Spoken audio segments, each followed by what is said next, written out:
Our grandfather, Ralph Waldo, was a minor league baseball pitcher. Never made it to the majors because of the war, but moved here over to Amble, Michigan in 1879, and that's where the home farm is. We started this farm in Lakeview in 1980, my brother Pat and my dad and uncle.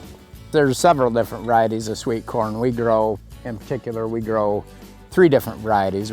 We grow 2 different bicolor varieties to start the season, and then our Golden Gourmet, our featured corn, is later in the season, about 3 weeks in. I grill my corn with the husk on.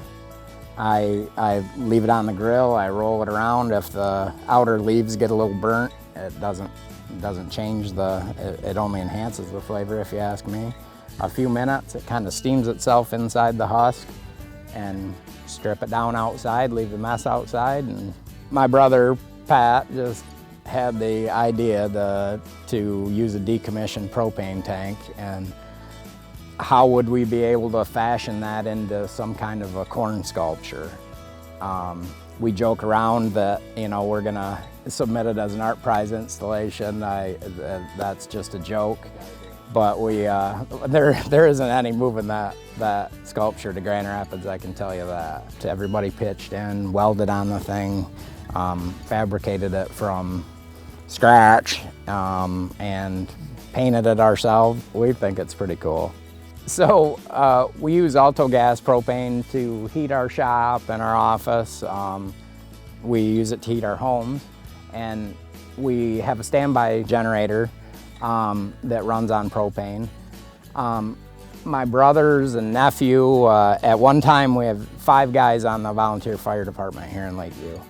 So in a huge weather-related event with down power lines, these guys are all out trying to keep the public safe, and we know that we have power back here at the farm for our families and for our operation. We know that the Generac, that the standby generator is going to fire, and that we're going to have electricity down here, and we don't have to man what would be a typically gasoline-powered generator that other people use in a power outage. So also we use propane to fire bird cannons that scare the birds out of the sweet corn.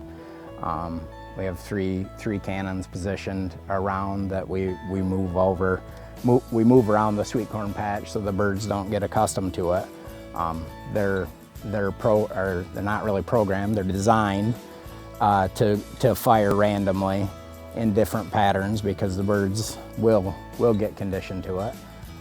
Once the birds get a taste for the corn, there's little that we can do to keep them away from it. So having the propane cannons going off really is a great help to us. We patrol then on foot and with Ranger to try to keep them out of there. They'll do a tremendous amount of damage in a very short period of time if they're left unchecked. So we have corn available, and we're selling it in greater volumes than we ever have. For it to be the best product available, we like to pick it fresh every day. And